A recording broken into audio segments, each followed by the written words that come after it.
നിനക്കിപ്പോ എന്താ വേണ്ട? എന്റെ ചേട്ടൻ പുറത്തിറങ്ങിയിട്ടുണ്ട്. അറിഞ്ഞായിരുന്നോ? പുള്ളി എന്റെ അത്ര ഫണ്ണല്ല, ചില വയലന്റാ. അറിയാം. മൂത്തോന് തന്നെയാണോ അവന് വേണ്ടത്? എനിക്ക് പേടിയൊന്നുമില്ല, എന്നാലും ചേട്ടനല്ലേ. അതിന് എന്തെങ്കിലും സഹായം ആവശ്യം വന്നാൽ വിളിക്കും. വരുമോ? ഇയാളൊരു കൂട്ടം ജാടയാണ്. വരാന്ന് പറയടോ.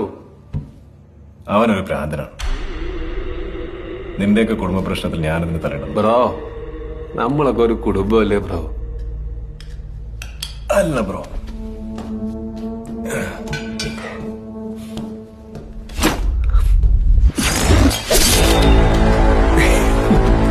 എനിക്കറിയാൻ താൻ വരുമെന്ന്. ഇല്ലെങ്കിൽ ചാത്തന്മാര് തന്നെ കൊണ്ടുവരും. നീ വിളിക്കും.